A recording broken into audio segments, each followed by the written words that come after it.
ভারতের পত্রিকা দি economic Times 11ই September তাকে হিজবুত তাহরীর সদস্য হিসেবে অভিহিত করা হয়েছিল কোনো ধরনের তথ্য প্রমাণ ছাড়াই। এবং সেই একই সুর আমরা দেখলাম আনন্দবাজার পত্রিকায় করা হতে প্রতিফলিত হয়েছে। সেই একই সুরে কথা বলছে তসলিমা নাসরিন এবং পুরা আন্তর্জাতিক অঙ্গনে এই জিনিসটাকে এস্টাবলিশ করার চেষ্টা করা হচ্ছে। এবং যখন আমাদের প্রধান উপদেষ্টার সাথে মাহফুজ আলম বিশ্বমঞ্চে দাঁড়ালেন এবং আন্দোলনকে একটা বৈশ্বিক জায়গায় পরিচিত করালেন, তখন থেকে এই জিনিসটা আরো বেশি পরিমাণে হচ্ছে। তো যে কোনো মিসইনফরমেশন, ডিসইনফরমেশন এবং সত্যকে বিকৃত করার পিছনে আসলে একটা রাজনৈতিক উদ্দেশ্য থাকে, রাজনৈতিক এজেন্ডা থাকে। সেই এজেন্ডাগুলো আমাদের আসলে বোঝা দরকার। ভারতের এরকম একটি নামকরা পত্রিকা আনন্দবাজার এবং ইকোনমিক টাইমস আসলে কোন উদ্দেশ্যে এই ধরনের প্রোপাগান্ডা চালানো হয় এটি কিন্তু আমাদের বোঝা দরকার। এবং আমরা চাই যারা ইন্ডিয়াতেও রয়েছেন, গণতান্ত্রিক মানুষ রয়েছেন, তারা এটা নিন্দা এবং প্রতিবাদ জানাবে।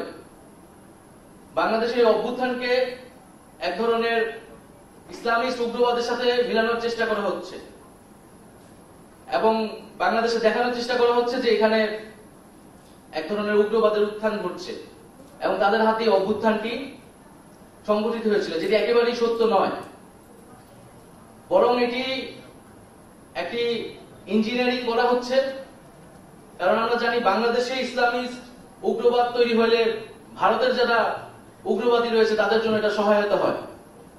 ফলে আমাদের উচিত পুরো দক্ষিণ এশিয়াতে আমরা যদি একটি গণতান্ত্রিক একটি সম্পর্ক করতে চাই, গণতান্ত্রিক একটি দক্ষিণ এশিয়া তৈরি করতে চাই, আমাদেরকে অবশ্যই এ ধরনের প্রোপাগান্ডার বিরুদ্ধে, মিস ইনফরমেশনের বিরুদ্ধে, এই ধরনের ন্যারেটিভের বিরুদ্ধে আসলে কথা বলতে হবে, দাঁড়াতে হবে। আমরা আমাদের অভ্যুত্থানের এই যে এত প্রোপাগান্ডা হচ্ছে, কিন্তু আমরা কাউকে দেখছি না আমাদের পক্ষে আসলে খুবই স্ট্রংলি লেখার জন্য, সেটা দেশেও না বিদেশেও না।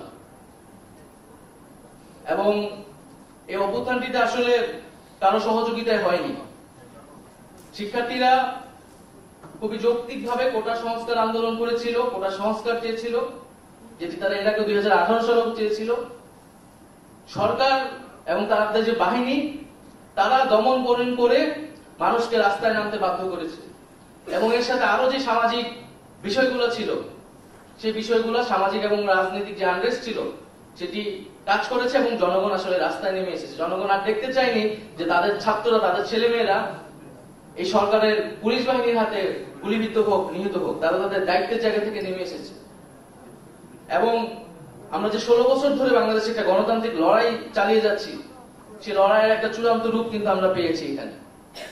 ফলে আমার আহ্বান থাকবে, অনুরোধ থাকবে, বাংলাদেশের যে অভ্যুত্থান সংগঠিত হয়েছে এবং যে অভ্যুত্থান আমরা মনে করি এখনো অব্যাহত আছে, এবং এই অভ্যুত্থানকে আমরা বিপ্লবের রূপ দিতে চাই, তারা আমাদের প্রতি আন্তরিক হবেন।